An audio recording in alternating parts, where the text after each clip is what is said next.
Manoj Mukund Naravane, former chief of army staff, ఒక bold statement ఇచ్చారు. అభి పిక్చర్ బాకీ హై సోషల్ మీడియా ప్లాట్ఫామ్స్లో ఇది విపరీతంగా తిరుగుతుంది.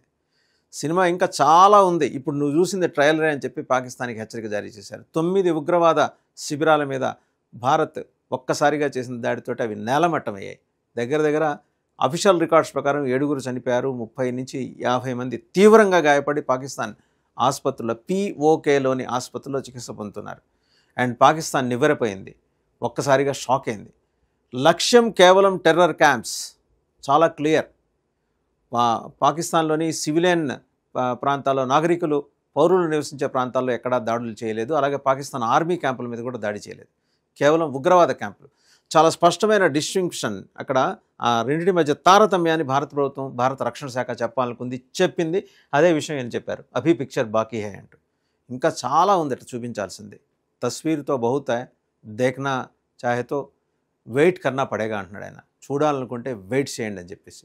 బట్ వెయిట్ చేయడానికి పాకిస్తాన్ ఉంటుందా లేదా ఇవాళ భారతదేశంలో ఉన్న చాలామందికి. ఎందుకంటే పాకిస్తాన్ అనేది అది ఒక భావన మాత్రమే, అది ఒక దేశం కాదు.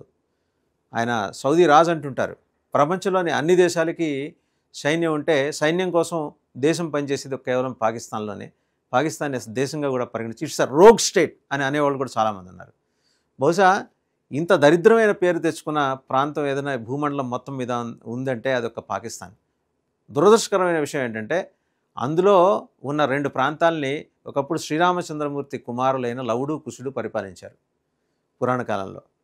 లవుడు పరిపాలించిన ప్రాంతం లాహోర్ అయితే కుశుడు పరిపాలించింది పెషావర్. ఈ 2 పెద్ద నగరాలు.